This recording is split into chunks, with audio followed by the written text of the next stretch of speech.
So Simon, what do you look forward to with this workshop? So if I think back to last time, there was the technical content was excellent in the actual presentations. But what I really liked it wasn't just your normal standard presentation. It was a mixture of presentations, panel sessions, audience participation.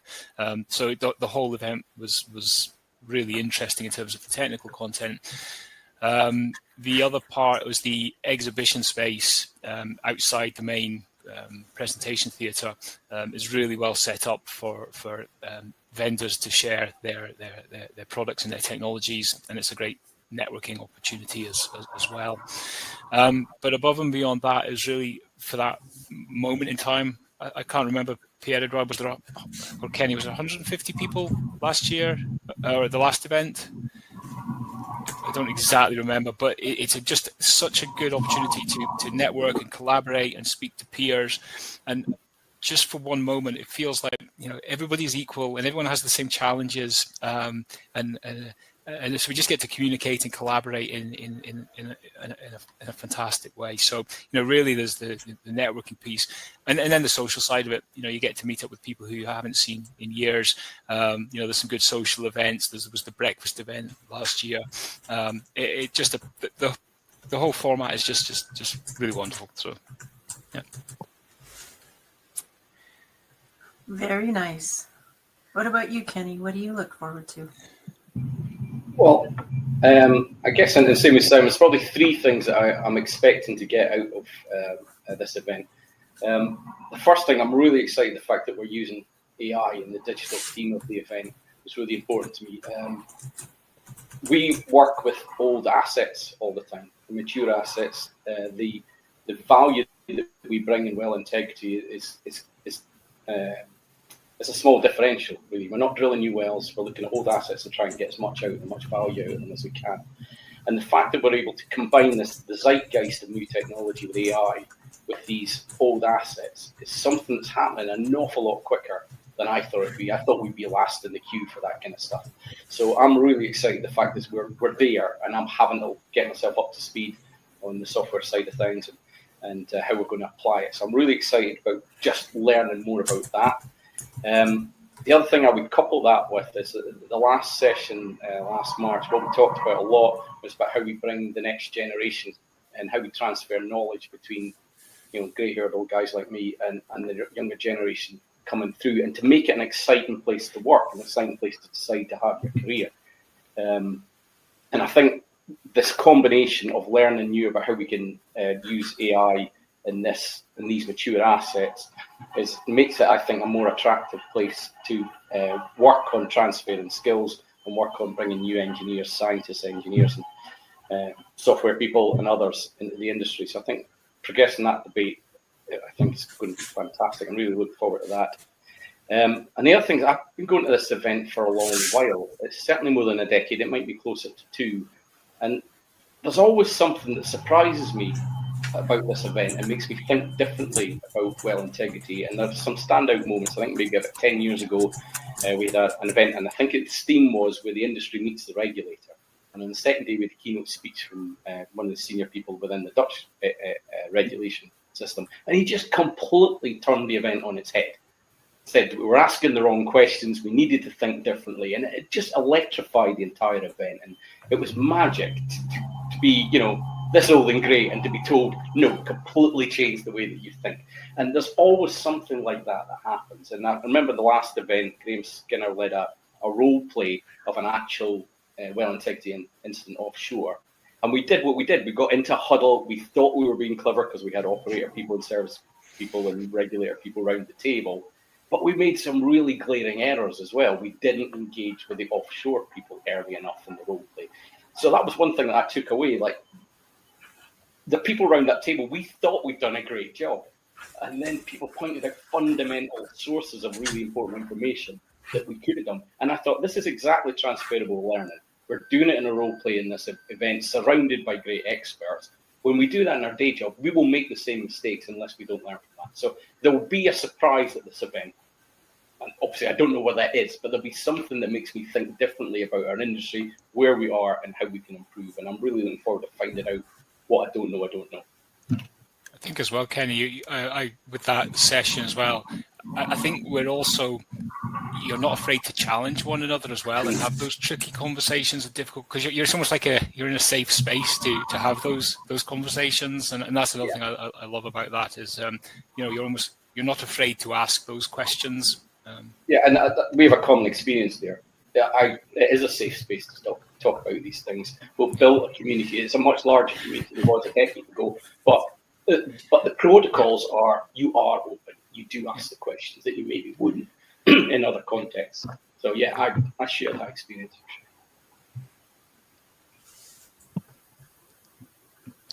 Same question to Pierre-Edouard then, I guess. Wow. Yeah. And absolutely, I always look forward to the well integrity workshop. To be honest, and yeah, the first times I went, in some aspects, I had quite a few aha moments. Where there was something that was definitely invaluable in terms of understanding things from a different perspective, or meeting the right people, and suddenly accelerating the learning process. So I'll go back to what you said, Simon, and which has been a discussion between Simon and I, and then Michelle and Kenny for the new edition, about trying to create something special and have something special for a special subject. And the fact that we want it to be a safe space. We want to have include service companies that can not only show what they do, but also directly engage with clients with specific needs that are happy to talk about what works, what doesn't work, what they actually need. And so I think there's an aspect there on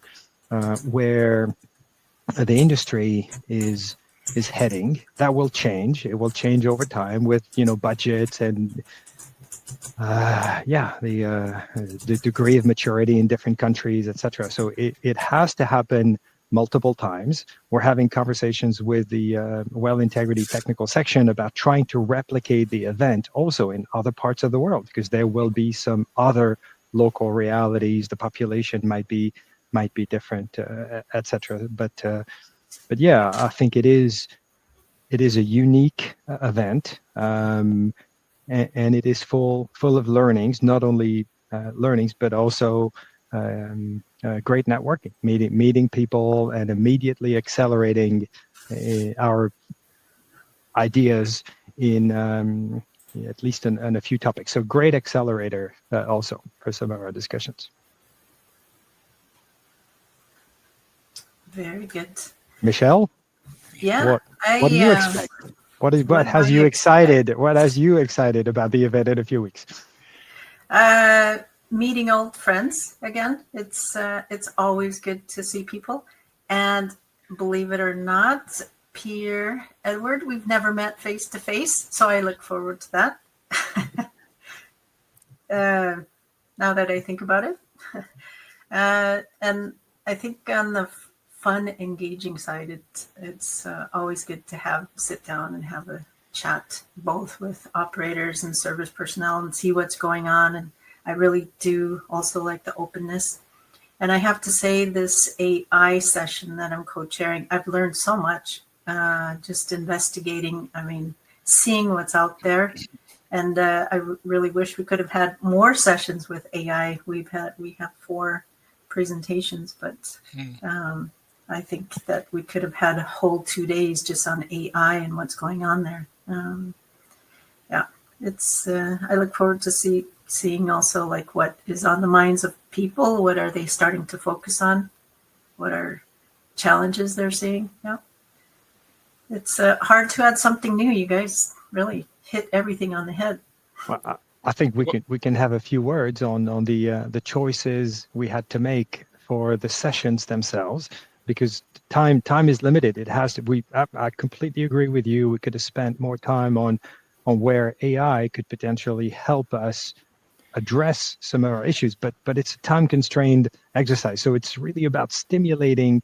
But how about what has you excited about the the upcoming. I think Simon, you said something about your best practices session, which I think is going to be quite good. Yeah, I mean, I think one important thing is we're not going to solve all of the problems and challenges with well integrity at this session, but hopefully what this will allow us to do, and to Michelle's point about people coming together as well, we can hopefully align on the direction of the what we're trying to achieve here. We're all in this together, and well integrity is well integrity. Wherever you go in the world, you need to manage your barriers, you need to manage your risk, you need to manage your annulus pressures, manage change, report on it. And, so well integrity is well integrity, but hopefully by coming together, instead of everybody going off and shooting off in different directions, trying to do their own thing, we kind of coalesce and come together and say, right, these are the key themes, whether it's artificial intelligence, whether it's cement evaluation, whether it's carbon capture, whatever. But hopefully we have a common direction, and then we can go off and solve it. What I'm super excited about in our session, which is best practices and pain points in well integrity, sometimes you go to conferences and people talk about the wonderful things that they've achieved, but they don't really tell you about the journey and the challenges of getting to that point. So what I hope in our session is we've got some great speakers coming from Trident and from Total and from Water Energy, going to be talking about their challenges in getting to good well integrity. And they'll talk about the best practices. But this is nice because it's the journey that these presenters have been through to get to the end result. And again, it goes back to being open and honest and stimulating conversation. They're not just going to tell you about all of the great stuff. They're going to tell you about the journey, because if they've had those challenges getting to that point, everybody else in the room is going to be having exactly those same challenges. And if we can share that knowledge and share the learnings, then hopefully not everybody will have to go through the same the same pain. So I'm super excited. And again, it's about the openness and the honesty and sharing. A lot of this stuff stays between the four walls of that conference as well. So don't be nervous to talk about your challenges. I think, to come back to your point about setting the agenda as well, Pierre-Edouard, is that putting this thing together, we could easily have 2 days in AI. We could easily have 2 days in cement evaluation. We could easily have 2 days on late life extension and all the difficult decisions you have to make there, our financial, legal, partnerships, all that kind of stuff as well. One of the things I'm really gladdened by in 2025 is that the SPE WITS committee, so the Well Integrity Technical Section, have recognised this conference, and the chair of that section recently said that this was by far the outstanding well integrity event in the world. And because of its success and the fact that it's grown and the fact that it, for the SP's point of view, it makes financial sense too, because of all those technical and logistical successes, they're going to start to try and replicate this in other areas of the world. Because Simon's just touched on the point that it is a global problem, and it doesn't matter. Lots of well integrity issues don't care about their geography. They don't care if the outside of the well is wet or dry. They don't care, how dangerous conditions they are, and the logistics of getting things done. The commonalities of failure modes are global. So there will be, I think, a development not just of this event, but of similar events in other regions. So I think we should take that as a positive. So we might not be able to squeeze everything we want to do into these 2 days, but there will, I think, in the coming years be other opportunities around the world like this. Certainly in the Americas, there's a lot of talk about it in the Middle East and also in Asia Pac. So that's really gladdened my heart, because it is really difficult to say no to people when they've got a great story to tell. That audience is going to love it, but you just don't have a slot for it. And we have squeezed in a breakfast session, when we're going to let people have a little bit of a later start on the second day. No, we can't. We have to squeeze as much out of these 2 days as we can. But I think in the future there will be an opportunity to share a bit more in other locations. You talked a little bit about locations there, and maybe the actual venue that we selected. Maybe worth saying a note on why we chose the venue and where we're having the event. I don't know, Pierre-Edouard, if you want to say a little bit about the location and the actual venue itself. I'll make a comment on that. It was something which I particularly liked about the previous editions. It's a plus for me. Certainly, it was very intense. So it was busy from the start until the very end. We had fantastic conversations during the social event where we had plenty of time to go over the exhibits and ask technical questions, etc. So the venue, for some people, I've heard that they thought, oh well, it's a pity we get to near Amsterdam and we don't really have time to hop on a bus and go see the city. Well, for me, that was not the main selling point. The selling point about the venue is it's big. It was perfect for the event. We had great rooms for discussions, great rooms for the social event and exhibits, etc. So it was really nice. We chose the same this year, so we hope you will like it also. Yep. Great. So I guess I can wrap up and just say, so it's not only about the technology, it's about people, continuous learning, challenging our assumptions, bringing this energy. So now the question is, who is going to be that person that brings that big question that you talked about, Kenny? But one thing we can do is we're going to carry this momentum forward. So we look forward to seeing everybody. What date? Let's confirm the date for everybody as well. I don't think we even mentioned the date. So it's the 11th and 12th of November. November. Yeah. In Amsterdam, it's reachable. It's close to Schiphol Airport. The hotel is Van der Valk. And we certainly look forward to meeting a lot of you out there from the industry to join us. Yep. See you there. See you there, folks. See you there. Yep. Thank you. Thanks, everybody. Bye-bye. Bye-bye.